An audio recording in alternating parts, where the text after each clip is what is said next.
अशा पद्धतीने आपले सगळे डोसे बनून झालेले. मूग, हरभऱ्याची डाळ आणि तांदूळ असे तिन्ही धान्याचे मिळून आपण हे डोसे बनवलेले. तुम्ही करून बघा, खाऊन बघा. माझ्या चॅनलला लाईक करा, शेअर करा, सबस्क्राईब करा.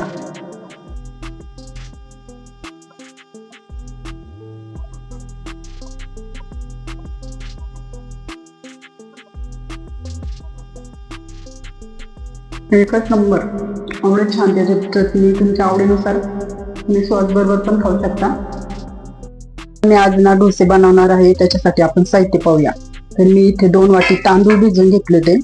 त्याच्यानंतर अर्धा वाटी मूग टाकलेले आणि अर्धा वाटी हरभऱ्याची डाळ टाकलेली. हे स्वच्छ पाण्याने धुवून घेतले सकाळी. आणि आता आपल्याला हे दळून घ्यायचे. त्याच्यासाठी आपल्याला काय काय टाकायचं ते आपण पाहू.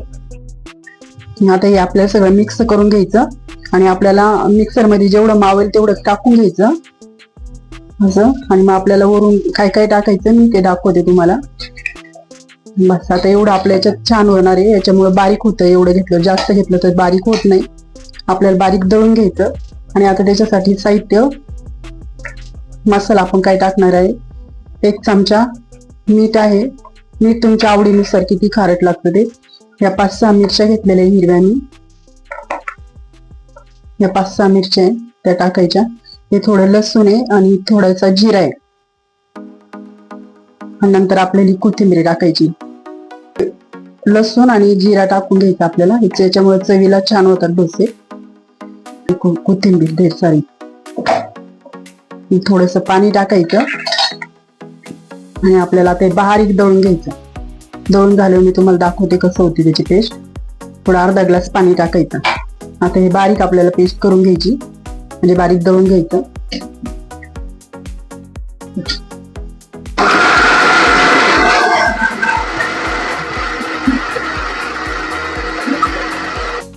हे बघा आपली पेस्ट कशी झालेली. असंच आपल्याला अगदी बारीक दळून घ्यायचंय. मी तुम्हाला चमच्याने पण दाखवते. असं आपल्याला एकदम बारीक करून घ्यायचं. याच्यामुळे आपले डोसे एकदम छान होते.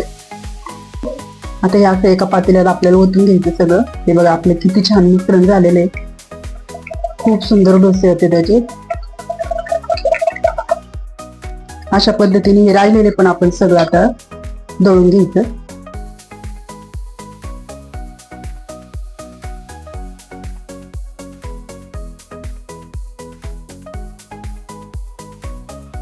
बघा आपलं सगळं दळून झालेलं आहे अशा प्रकारे. अशा पद्धतीने आपण सगळं दळून घेतलं. आता ह्याला आपल्याला अर्धा तास भिजत घालायचं. एकसारखं हलवून घ्यायचं म्हणजे आपण मसाला आपला एकत्र होतो. आपण दळलेलं पहिल्यांदा आपण अर्धा तास दळून ठेवलं होतं पीठ. तर असं झालेलं आहे. आता असं मिक्स करून घ्यायचं. कम्प्लीट अर्धा तास. तुमच्याकडे वेळ असेल तसं ठेवू शकता तुम्ही. असं घट्ट होतं ते. आणि आता आपल्याला याचे डोसे बनवून घ्यायचे. तुम्ही डोश्याचा तवा वापरू शकता. मी नॉर्मल चपातीचा तवा ठेवलेला आहे. आपण तापून घ्यायचा तवा आणि आता तेल टाकून घ्यायचं असं.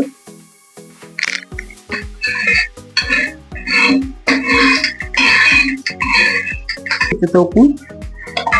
आणि आपल्याला आता हे तुम्हाला किती मोठे छोटे करायचे त्याच्यावर आपल्याला बेटर टाकून घ्यायचं.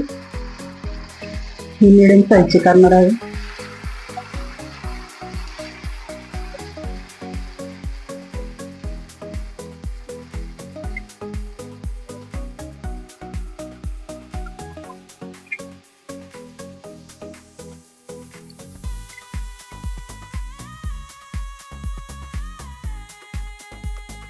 त्याचं बेटर वाटलं थोडं सुकला का थोडंसं वरून आपल्याला करून एकदा तेल टाकून घ्यायचं. तेल पण तुमच्या आवडीनुसार टाकलं तरी काही प्रॉब्लेम नाही. उलटून घ्यायचा. गॅस थोडा कमी करायचा.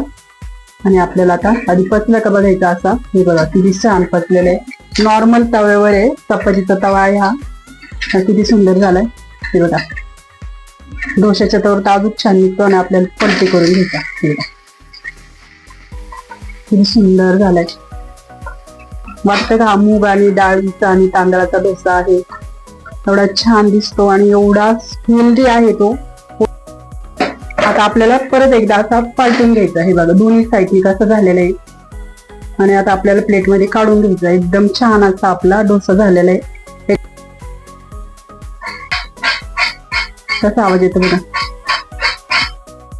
आता आपल्याला प्लेटीत काढून घ्यायचे. किती सुंदर झालेलं आहे. आता अशा पद्धतीने आपण सगळे डोसे बनवून घेऊ.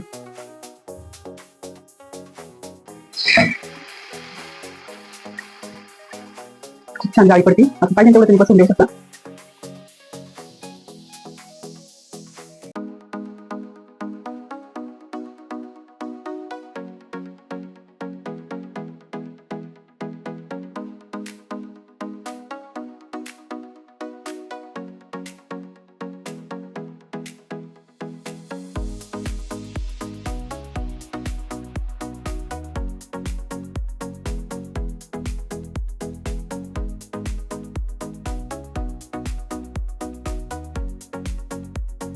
अशा पद्धतीने आपले सगळे डोसे बनून झालेले. मूग, हरभरे डाळ आणि तांदूळ असे तिन्ही धान्याचे मिळून आपण हे डोसे बनवलेले. तर तुम्ही करून बघा, खाऊन बघा.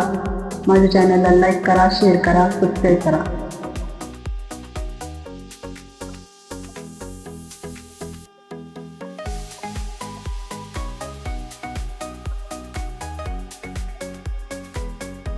एकच नंबर. एवढे छान त्याच्यात चटणी तुमच्या आवडीनुसार तुम्ही सॉस बरोबर पण खाऊ शकता.